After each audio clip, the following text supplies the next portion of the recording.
Buffs last week, and CU Sports Mag meets up with the women's club field hockey team. Double Team breaks down the basketball team. We also get an inside look with women's golf and Emily Talley. CU Sports Mag starts now.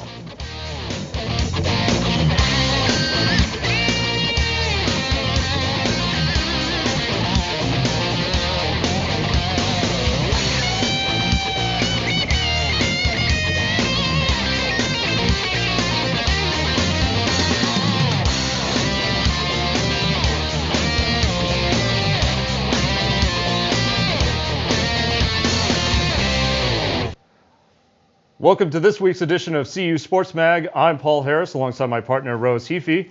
Rose, it was an interesting week in CU athletics, especially with the football team, and I know you have a little bit more to say about that. Exactly. The Buffs traveled to Mizzou this weekend, and things were a little interesting, so let's see if we can check out those highlights. The Buffs started a little tough for the Buffs on the first possession. They started off deep in their own territory, starting on the 1-yard line. So the Buffs were unable to move the ball, and that punt was blocked by the Tigers, which gave them excellent field position. However, the CU defense would rise to the occasion. As we can see here, number 55, Josh Hardigan, sneaks up on Blaine Gabbert with a nice key sack. So the defense was playing well. Not much can be said for the offense, as Tyler Hansen throws the ball away in the end zone. When you're not at the tackle box, that is a safety, boys and girls.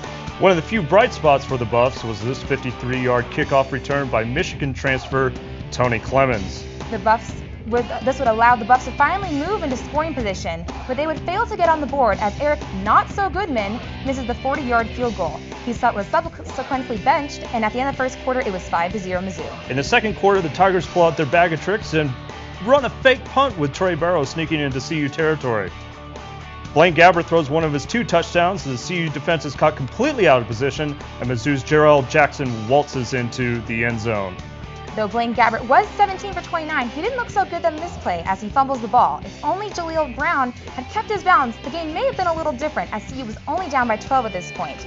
The missed opportunities seemed to pile up for the Buffs as the CU kicker's field goal attempt was blocked here by the Tigers. Mizzou quickly capitalizes as Gabbert throws his second touchdown to number 82, Michael Engu, giving the Tigers a 19-0 lead. And it started to look like the Buffs might be gaining momentum as Tyler Hansen connects to Scotty McKnight for one of his 5 receptions. McKnight extends his streak to 41 games with a reception, currently the longest in the nation. But it was only a shimmer of light, as the backup quarterback for Mizzou, James Franklin, would drive for another Mizzou touchdown. Coach Hawkins looked to switch things up by replacing Hansen with Hawkins, but Hawkins, as we can see here, is picked off, and CU comes up short, 26-0. Let's take a look at some of the stats. Rodney Stewart had 18 carries, 91 yards. Tyler Hansen, 117 yards passing. And then when Cody Hawkins came in, 133 yards, 1 interception. But the star of the show was obviously Mizzou's Blaine Gabbert, 17 for 29, 191 yards, and 2 touchdowns. Well, turning it over, we have Andy McDonald here talking a little bit more about what's happening with CU football. And there's been a rash of injuries this week. Tell us more about what's happening. There's been a plethora of injuries. This past week, Anthony Perkins tore his ACL, played through the injury, but he still tore his ACL. The defensive backfield's getting beat up. Parker Orms was lost in the CU-CSU game. He tore his ACL. Paul Vigo in the Hawaii game, he heard lower leg injuries, out 4 to 6 weeks. Also, Travis Sandersfield and Vince Ewing went down. That's 3 of their 5 nickelbacks. Good for them, though, that they have Jimmy Smith, Jaleel Brown, and Ray Polk back there, all experienced players, and they should not make up too much of a difference here on the defense. So what is CU going to do? I mean, are they going to have to go into the stands to get another defensive back to help out with their nickel packages? I mean, if I was Baylor, I'd be throwing post all game long. That's true. Coach Ashley Ambrose is going to have to do defensive back by committee, nickel back by committee. There's some young players like redshirt freshman DG Olatoy and freshman Jared Bell and Terrell Smith. But again, there's some experience in the defensive backfield, but those young players are going to have to learn on the fly. All right. Well, thank you very much, Andy. Rose? I think, the injuries are definitely piling up. But, here at CU, we get a first-hand look at each and every game about how important kicking, punting, and returning are on both sides of the field for football. Unfortunately, it's usually a sorry sight for most Buff fans, and Saturday in Mizzou was no different. Kicker Eric Goodman is now 1 for 4 on the season, missing again Saturday wide left.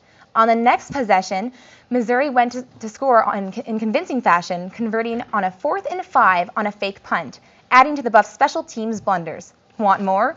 CU followed that up with a missed field goal attempt from freshman kicker Justin Castor and a blocked punt later in the contest, surely leaving many Buff fans frustrated and surprised in regards to the Buffalo's not-so-special teams. After losing to Missouri this past weekend, some CU fans are questioning whether Tyler Hansen's reign as starting quarterback may be over. Hansen was replaced by Cody Hawkins late in the third quarter on Saturday's game. Coach Hawkins stated that the switch wasn't due to Hansen's performance, but was necessary to ensure the Buffs win. Even with this controversial exchange, the Buffs lost to Missouri 26-0. Tyler Hansen is expected to start this Saturday's home game against Baylor. The soccer team notched another win last Sunday against Iowa State.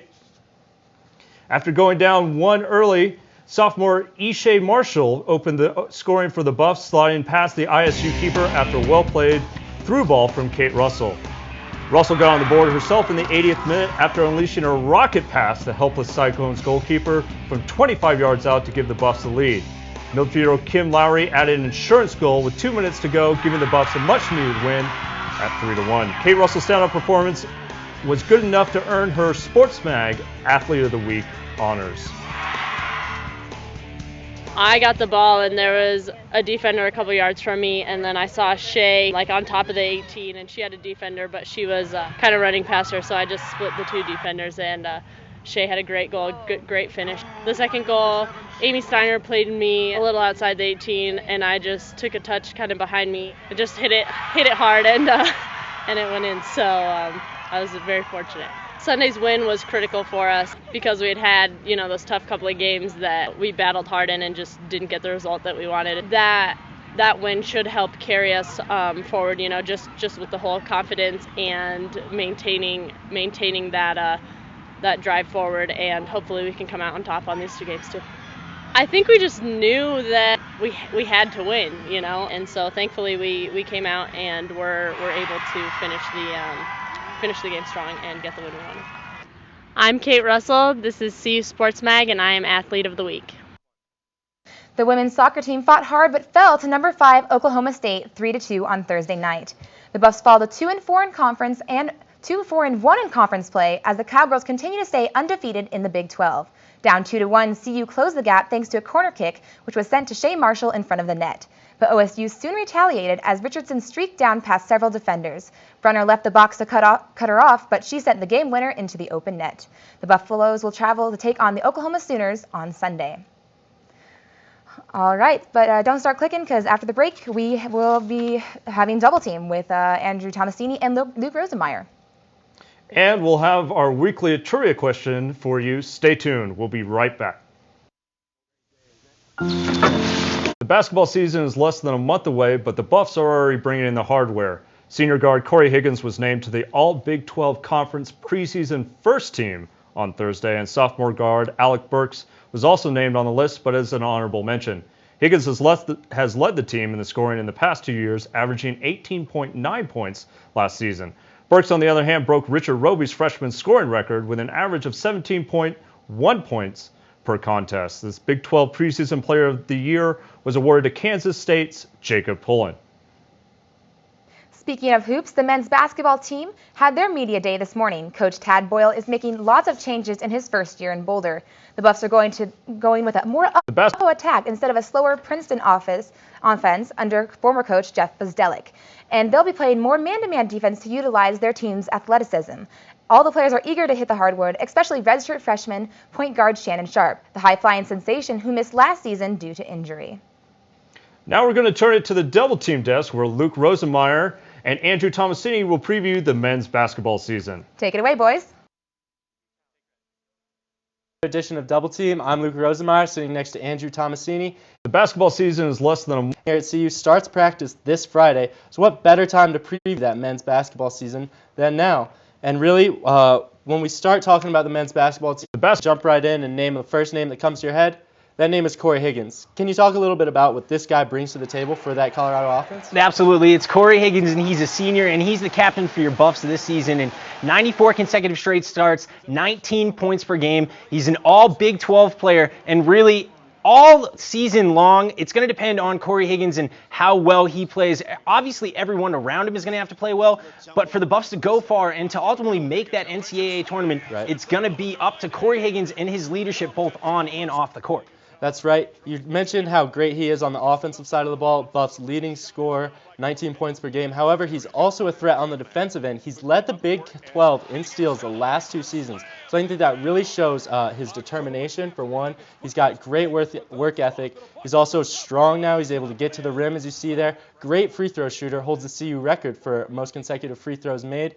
And really, you're right. It is going to be all about Higgins this year. And it'll be interesting to see how well he's able to do in this new Tad Boyle offense. Oh, I think he's really going to excel in the offense. There's no doubt about that, along with Alec Burks. But Corey Higgins really is a guy that you don't talk about his explosiveness so much because of the Jeff Bzdelik Princeton offense. Well, now with Tad Boyle in town, it's going to be a whole new ballgame, and Corey Higgins is going to benefit from that. Another guy who's going to benefit, that's Alec Burks. Right. Alec Burks is a very similar player to Higgins. He's a guard. He's long. He's rangy. He's very explosive. He's really good at getting to the hole. He came here as a freshman last year. Nobody even really knew what we were going to get out of him, but there were a lot of expectations. He surpassed those expectations by far.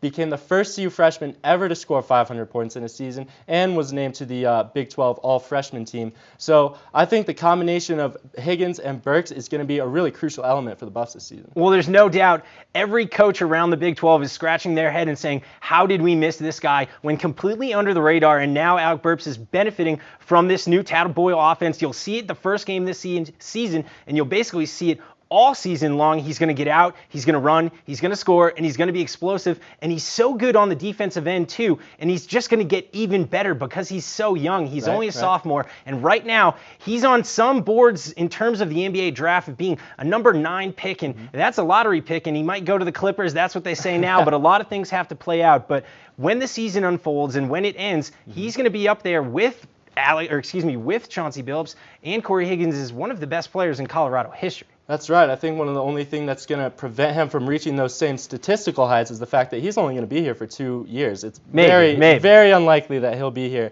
next year. But anyway, another third player that we want to talk about that's really going to help Burks and Higgins improve their numbers and production from last year is a guy we've heard a lot about but haven't seen yet. Can you talk a little bit about Shannon Sharpe? Shannon Sharpe, and it's not the Shannon Sharpe from the Denver Broncos. It's Shannon Sharpe for your Buffaloes. He's from Corona, California, played his high school ball out in Cali, played some summer ball for the Compton Magic, and really, he took the season off last year due to an ACL injury, and now is going to take it out on the Big 12. He's explosive. His defense on the ball, according to Coach Tad Boyle, is absolutely phenomenal, and there's no doubt about it that with him in the lineup now, and you put him alongside Tomlinson, Burks, Higgins, and Ralford, they're going to have an explosive offense, and it's going to be fun to watch. That's right. We've mentioned the word explosive a lot, and really we want to talk a little bit about Tad Boyle, what he's going to bring to the table for these Buffs.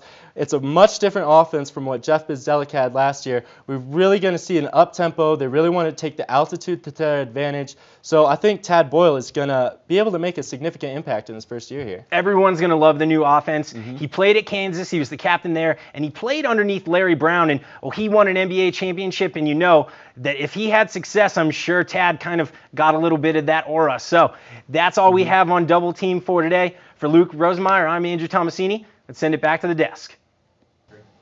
Thanks, guys. Accolades are pouring in for the CU men's basketball team for the likes of Alex Burks and Corey Higgins, which brings us to this week's trivia question. Who was the last player from the CU men's basketball team named to the preseason All-Big 12 team? If you know, log on the answer to cusportsmag.com to cast your vote, and the answer will be coming up later on in the show. Next on Sports Mag, Emily Talley will comment on her recent golf success. And reporter Annie McDonald meets up with the CU club field hockey team after the break. Teams stretched their losing streak to 4 last Wednesday at home against Baylor. The Bears jumped on top early, winning the first set 25-13 while hitting 92%. Things didn't get any better for the Buffs as they dropped the next 2 sets as well, losing the match 3-0. The brightest spot for CU was freshman Nikki Lindau, who led the team with 9 kills. Kara Schrader and Anisha Santos chipped in with 6 kills apiece, while Schrader contributed 8 digs as well. Junior transfer Alyssa Valentine continued to be a centerpiece for the team, notching 21 assists in the match, bringing her season total to 520. Following the loss, the Buffs hit the road to take on the Red Raiders on Saturday. The volleyball team later snapped that losing streak and earned its first road win of the season on Wednesday with a 3-2 win against the Texas Tech Red Raiders. After falling behind 2-0 in the first 2 sets of the match, the Buffs rallied and took the next 3 sets for the win. Sophomore Kara Schroeder recorded her 6th double-double this season with 35 kills and 30 digs, becoming only the 3rd Buff in history to hit the 35 or more kills in a match. Rosie Steinhaus also had an impressive match, recording 13 kills with a hitting percentage of .400, and as a team, the Buffs hit 80 kills for the first time since 2007. The victory brings CU to 6-9 overall and 3-6 in Big 12 play. Field hockey in Colorado, not exactly the perfect match, but CU Sports Mag own Andy McDonald hit campus to catch up with the women's field hockey team to discuss the growth of the sport and how much fun it really is. Take a look. The obscure sport known as field hockey is a mix between, you guessed it, soccer and hockey. It's one of the oldest sports to date and was a common game played in ancient Greece. Head coach Francis Friedland and the CU women's club team keeps the tradition going here in Boulder. CU Club Field Hockey is a great opportunity to get a bunch of really athletic girls together who all have a passion for field hockey in Colorado. You know, it's just really fun to see these girls on a team and see them together. The art of field hockey isn't very common in Colorado right now, but senior captain Candace Mecklenburg knows this doesn't mean it won't be embraced by the community. My first year here, we had 11 players and only like 7 would come out to practice, and now we have 40 girls that tried out this year, and we had to cut it down to 27, so it's definitely grown, and I'm really excited that we could make the sport grow here at Colorado. It's becoming more and more popular, and there's a possibility that one day it could turn into a varsity sport. Captain and coach both think so. I personally would love that, yes. That's kind of my dream. So I think with the level of interest and the talent that we're seeing, there's no reason why we can't. There's always potential to grow into a varsity team. With added support from the university and the surrounding community, the team may one day reach that level. For CU Sports Mag, I'm Andy McDonald. CU Women's Golf took home the team trophy last Saturday at the Heather Farr Invitational. The Buffs topped the field by 16 strokes, giving CU its 6th career tournament win. Junior Jess Wallace won the individual title with a comeback and help from windy conditions, which sent Fresno State's Louisa Lies 7 over par. Emily Talley ended up in 10th place with a 5 over the 77th par. This makes her the 5th straight top 10 performance, a best in CU history. The Buffs have now 3 weeks off before the final tournament in Texas on November 3rd. Sports Mag traveled to Colorado National Golf Club this week to hit the links with the CU women's golf team and discuss their season thus far, as well as standout junior Emily Talley. Noise isn't proper golf etiquette, but the CU women's golf team is making noise on the course. And leading the way for the Buffs is fun-loving junior Emily Talley. She has the best attitude of any golfer I've ever met in my golf career. You always hear the phrase, go have fun, but she really does. And she just has fun playing the game, and I think that's really a big part of why she's so good. Having fun and good golf go hand in hand, as both Talley and the team were ranked as high as the top 20 this year. This might also be due to the addition of transfer Jessica Wallace. She finished 21st in last year's NCAA tournament and pushes Talley to be a better player. You know, I think it's friendly competition. I think they're pushing each other, which is exactly what Emily Talley needed, just not to take all the burden on her shoulders, but to have somebody else that'll share it with her and kind of push her to a new level. But golf in Boulder is non-existent during winter, and Talley thinks the break is necessary. I have to say, like, taking a break from golf is really actually beneficial to your game because you're not too stressed out.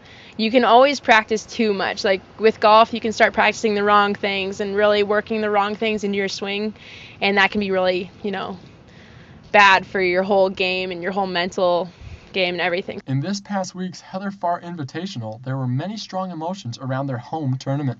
Probably one of the toughest people, and just so much heart, and I just wanted to do something to honor her and her career and just a friendship I had with her, and I think my team showed a lot of those qualities this last week, just a lot of heart and a lot of toughness.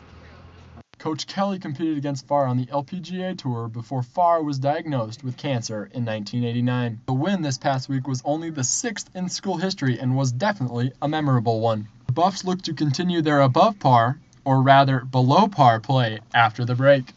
For CU Sports Mag, I'm Andy McDonald. Coming up after the break, Sports Mag Whitney Lewis has this week's Man on the Street. And we'll reveal the answer to this week's tricky trivia question. We'll be right back. You pass the salt, Dad. Freshman Profile Series over the next few weeks, we'll be getting to know CU's newest athletes. The first freshman is Zach Grossnickel, punter for CU, and his start with football isn't what you would have expected. Freshman player, soccer practice started late. My friends and me just started kicking like some field goals with soccer balls. They were like 70-yarders, so it's a lot easier. Football coach saw it, came up and asked us, "Hey, any of you want to play football?" I was like, "Okay, I'll try as long as it doesn't interfere with soccer." And that's where it just kind of snowballed from there. I thought I was going to stick with soccer, and then I did a couple of camps just to learn how to kick because I didn't really know what I was supposed to do. And then I just started getting nationally ranked, and it just kind of went from there. I had offers from like Nebraska and KU, and just not the right place. Didn't have the feel like Colorado did. Cody, even being considered the backup, I guess, is just a great leader. And then on the defense, Jimmy Smith he's actually really helped me just calm down. Like they're very supportive. If any mistakes happen, it's really great. It was just getting onto the field, being ready to play. It was really exciting. I got really amped up, but I've calmed myself down and got into a nice groove, I think now. Another reason I chose CU because the academics here are actually very good. And I chose international affairs because I really want to help people in other countries that aren't as lucky as in that situation. I love going to the mountains, just going hiking, and I love longboarding. I might go on a trip during the summer, during the weekend with my friend, just on our longboards. Nice. Senior Marquez Harad's life is a storybook in the making. The CU defensive end is being nominated for the 2010 Orange Bowl Courage Award. Before arriving at CU, Harad was raised by a single mother who struggled with a mental illness. He had an abusive stepfather, and a young couple took him into their home. Harad developed into a strong football player and flourished here in Boulder. The recipient of last year's award was the entire UConn football team after the tragic death of defensive back Jasper Howard. The award is given to the individual in college football who displays courage on and off the football field. Fans often take it hard when their team experiences a loss. Sports Mag Whitney Lewis captured Buff fans' reactions to the Mizzou loss for this week's Man on the Street. Hi, I'm Whitney Lewis, and today we're going to catch up with some students to see how they feel about CU's loss against Mizzou this past Saturday. Wasn't really surprised because we haven't won an away game in 3 years. Pretty embarrassing and a weak showing for our football team. It was expected. Just really thought it was embarrassing. They didn't really seem to come out and play at all. It was pretty disappointing. It was an ugly loss. It was hard to watch. It was sloppy. I think we need to get rid of both of the kids and put me in. Might as well protect your first stringer. I don't think it's the best idea, just from the history. It was pretty obvious that we'd given up at that point. Well, I live with a couple of the kids who play on the team, and they seem to be pretty pumped up. I mean, I'd like to expect to win. I don't think we'll win, but I think it'll be closer just because we're at home, and they always do better at home. I mean, I can't really say that I have expectations. Let's hope they pull it together. Put on a good show. Go Buffs. Go Buffs. Hopefully the excitement of Parents Weekend and homecoming will bring a win against Baylor. For CU Sports Mag, I'm Whitney Lewis. Let's take a look at the answer to this week's trivia questions. To refresh your memory, the question was, who was the last player from the CU men's basketball team named to the preseason All-Big 12 team? And the answer is Richard Roby, who did it in the 2005-2006 season. Roby is currently on the Denver Nuggets. That was a tough trivia question. Hopefully the weekend weather will be a little bit easier on us. David Starcer has the weekend forecast. Hi, I'm David Starcer here with your weekly Sports Mag weather. This week we're going to take a look at the Boulder, Denver forecast for the weekend as well as the temps for those football games that are going to get going this weekend. Starting with the national map here, you're going to notice a kind of cold front coming down from the Nebraska-Wyoming area. It's going to bring some cold temps, some cold air with it. Not going to see a lot of precipitation until probably Sunday night at the earliest, so it shouldn't have an impact on those games this weekend.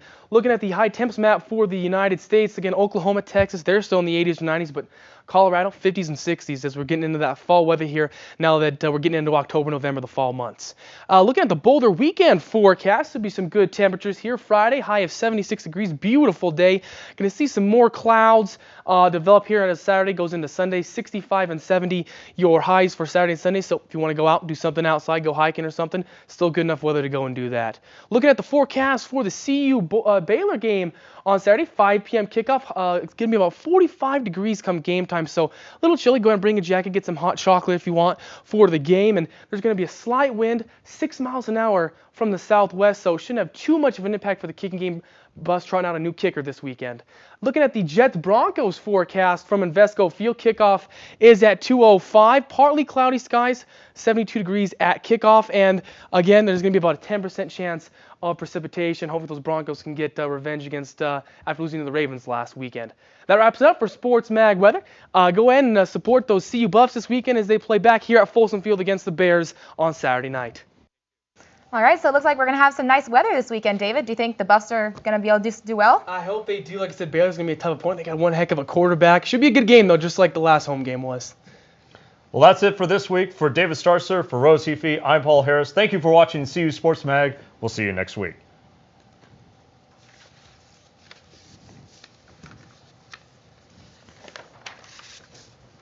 Nicely done.